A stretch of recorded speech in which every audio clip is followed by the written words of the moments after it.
Récemment, j'ai participé à un dîner dont l'un des convives ne disait presque rien, mais quand il parlait, c'était toujours trop fort. C'était d'ailleurs assez bizarre parce que d'habitude, les gens qui parlent fort ne sont pas spécialement modestes, mais lui, le moins qu'on puisse dire est qu'il n'était pas du tout prétentieux.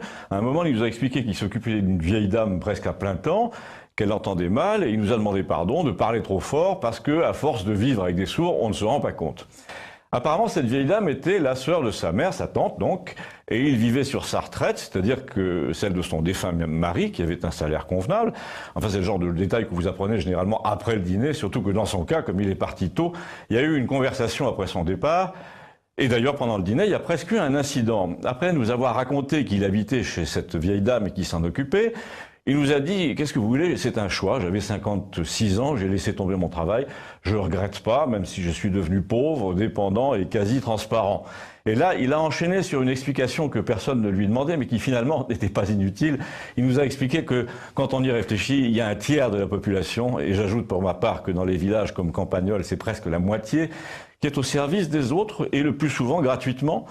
Ce tiers ou cette moitié, ce sont des femmes seules sans argent avec 3 enfants, des gens bien portants au service des gens malades, des jeunes au service des vieux, et même ce qu'on appelle des gens modestes au service de gens qui ne le sont pas.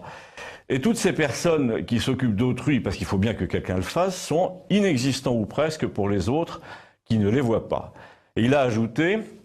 Je vais vous dire pourquoi. Si les gens ne veulent pas savoir qu'il y a un tiers de la population qui est au service d'autrui, qui regarde vivre ce qui, eux, peuvent tous se permettre, qui les regarde voyager, acheter des voitures, plaisanter à la télé, c'est que ces gens libres, les gens qui n'ont pas d'obligations humiliantes, ceux qui vont au cinéma, ceux qui passent le week-end à Londres, ceux qui veulent pouvoir continuer à s'amuser et à rester indépendants sans se sentir coupables, eh bien c'est simple, le prix de leur bonheur, c'est la patience de ceux qui ne peuvent pas vivre comme eux. Moi, par exemple, nous a-t-il dit.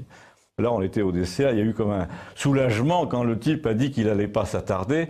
Parce que ce qu'il faut ajouter, c'est que pendant tout le dîner, nous avions justement parlé de cinéma, de Londres, des vacances à la mer, et chacun a donc compris qu'il voulait nous donner une leçon, et cette leçon-là, je vous la transmets comme je l'ai reçue. Si vous voulez me voir signaler des cas du même genre, écrivez-moi, merci.